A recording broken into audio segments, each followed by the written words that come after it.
नमस्कार विद्यार्थियों।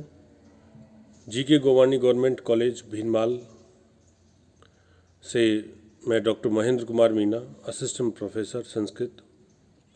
विद्यार्थियों, हम अभिज्ञान शाकुंतलम का अध्ययन कर रहे हैं और अभी तक हमने अभिज्ञान शाकुंतलम के प्रथम अंक के 12 श्लोकों का अध्ययन किया है, जिनमें महाराज दुष्यंत आखेट के लिए जंगल में जाते हैं और एक हिरण का पीछा करते हुए वे मालिनी नदी के तट पर स्थित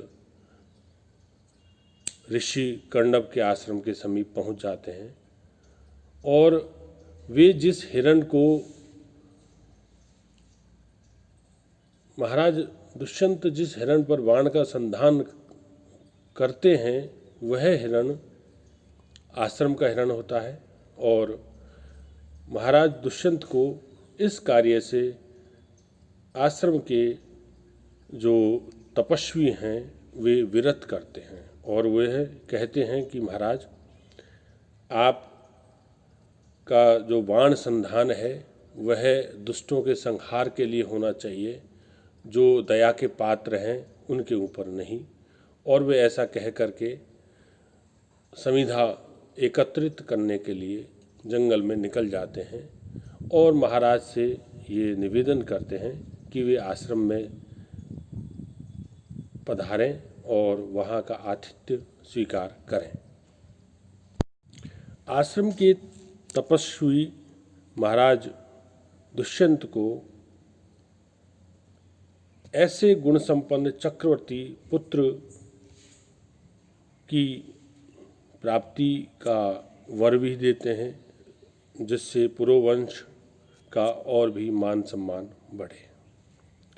और वे ऐसा कह करके निकल जाते हैं। साथ में वे ये कहते हैं कि महाराज, यदि किसी अन्य कार्य में अवरोध न हो तो आप आश्रम में प्रवेश कर आतिथ्य स्वीकार करें। साथ ही आप यह जान पाएंगे कि जो तपस्वियों की मनोहर तथा निर्विघ्न क्रियाओं को भली प्रकार से आप जानकर यह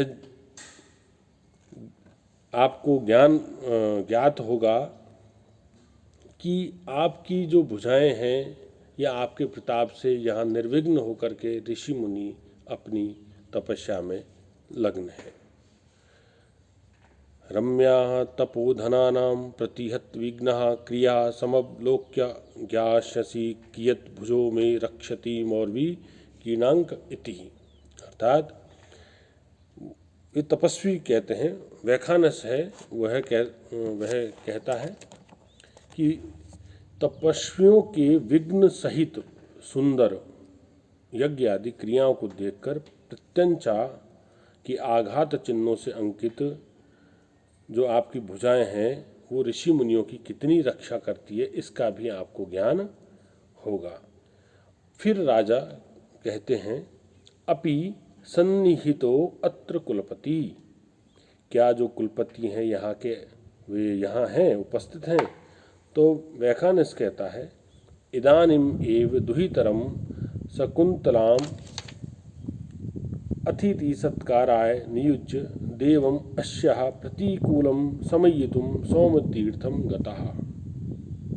अर्थात वैखानस कहता है कि अभी ही जो कुलपति महोदय हैं वे अपनी पुत्री शकुंतला को अतिथि सत्कार के लिए नियुक्त करके और उसके प्रतिकूल भाग्य को शांत करने के लिए सौमतीर्थ गए हैं। यहाँ महाकवि कालिदास ने नाटक की उदात्तता बनाए रखने के लिए अपने जो पात्र हैं, दुष्यंत, महाराज दुष्यंत है और शकुंतला है, उनके उदात्त चरित्र को बनाए रखने के लिए यहाँ एक प्रयोग किया है कि राजा जब आश्रम में पहुँचे तो वहाँ कर्णव ऋषि नहीं है और शकुंतला उनके आतिथ्य के लिए नियुक्त की गई है। कोई भी जो अतिथि आए आश्रम में उसके आतिथ्य के लिए शकुंतला को नियुक्त किया है। तो राजा कहते हैं भवतु ताम एव द्रक्ष्यामि सा खलु विदित भक्ति माम महर्षि कथयिष्यति। अब राजा कहते हैं ठीक है, अच्छी बात है, उन्हीं से मैं मिल लूँगा और निश्चित ही वह मेरी श्रद्धा को जानकर महर्षि से बताएंगी। और वैखानस कहते हैं साधयामः तावत् इति स शिष्यो निष्क्रांता। और वैखानस ऐसा कह के और जंगल की ओर समिधा एकत्रित करने के लिए निकल जाते हैं। राजा सूत से कहते हैं कि हे सारथी, अपने जो घोड़े हैं उनको आगे बढ़ाओ जिससे हम पवित्र आश्रम के दर्शन कर सकें। और सूत कहता है ठीक है महाराज, जैसी आपकी आज्ञा। राजा चारों तरफ देखते हैं और देखकर वे कहते हैं कि हे सूत, हे सारथी, यह जो जगह है, यह स्थान है, बिना बताए ही यह ज्ञात होता है कि यह तपोवन की सीमा है। तो सूत कहता है कि कैसे? तो राजा कहते हैं कि क्या किम न पश्यति भवान इह ही, क्या आप देख नहीं रहे? क्योंकि यहाँ पर अब आश्रम के आसपास जो अन्य जीव हैं, जीव जंतु हैं, पक्षी हैं, वे अहिंसक हैं सभी के सभी, और वे किस प्रकार से व्यवहार कर रहे हैं इसका वर्णन महाकवि कालिदास बहुत ही सुंदर ढंग से कर रहे हैं। निवारा शुक गर्भ कोटर मुख भ्रष्टा तरुणाम अधः प्रसग्निग्धः क्वचिद इंगुदी फलविदः सूचंत एवोपलः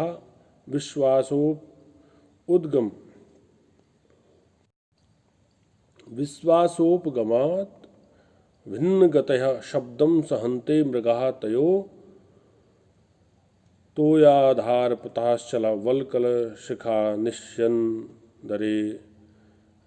निषन्दरेखाङ्कितः अपि च कुल्याम्भोभि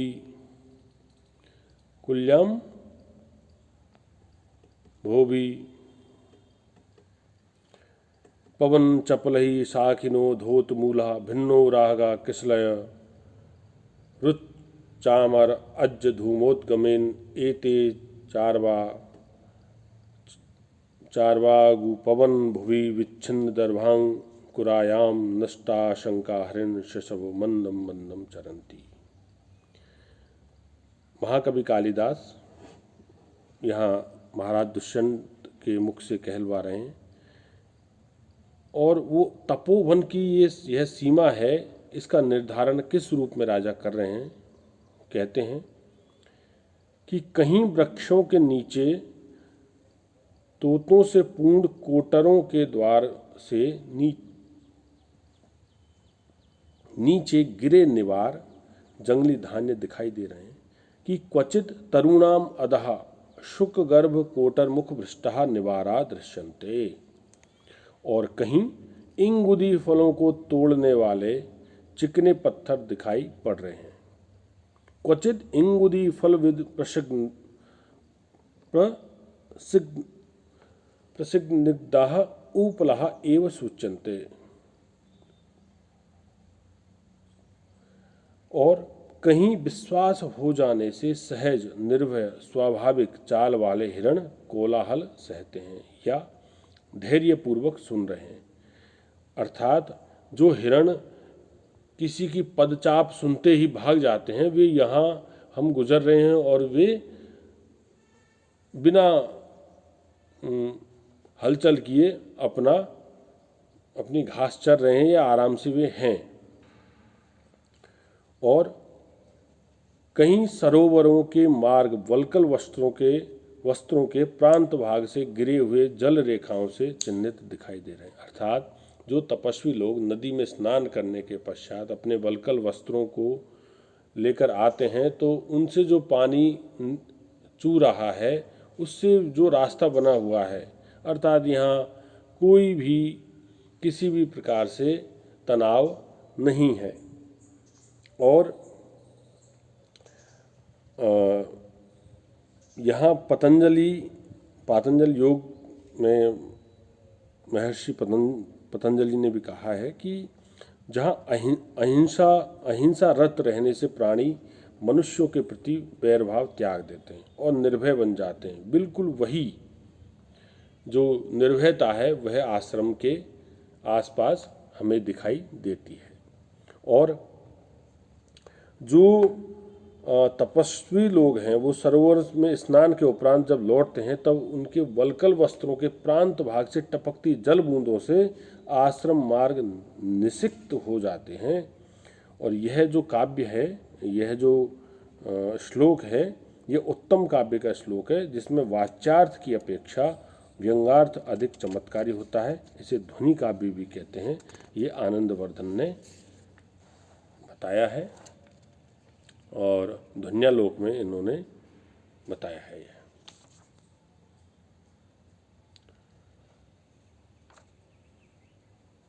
महाराज दुष्यंत ये सब कहते हैं तो सूत कहता है कि आपने जो कुछ कहा है वह ठीक है, क्योंकि और हम ऐसा करते हैं कि आश्रम के अंदर रथ को ना ले जा करके और यहीं हम रुक जाते हैं।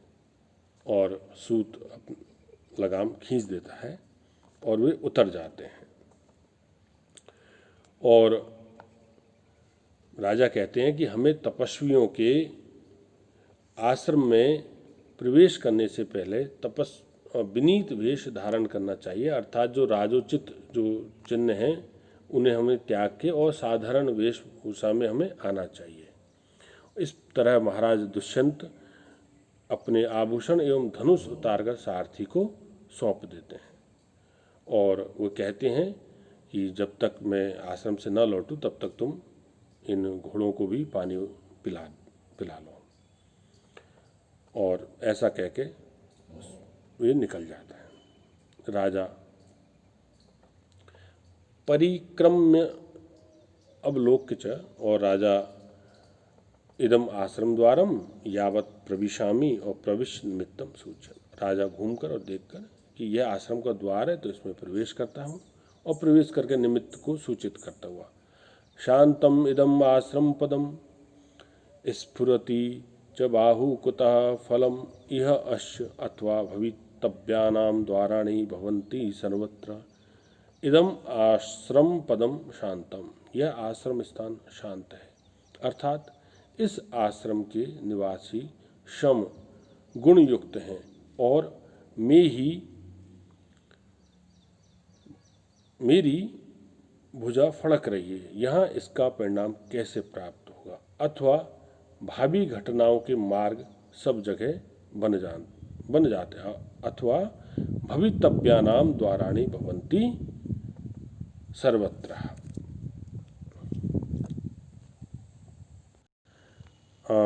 जो शांतम इदम आश्रम पदम स्फुरति च बाहु कुतः फलम इह अश्य अथवा भवितव्यानां द्वाराणि भवन्ति सर्वत्र, यह श्लोक जो अभी हमने पढ़ा है इसमें आश्रम पद का जो लक्षणा से अर्थ आश्रम निवासी प्राणी है और राजा की जो बाहु है वह भुजा जो फड़क रही है वह जो बाईं जब दक्षिण भुजा फड़कती है तो ऐसा कहते हैं कि ये बामेतर भुज स्पंदो वर स्त्री लाभ सूचकः, मतलब उन्हें ये कि स्त्री का लाभ होगा।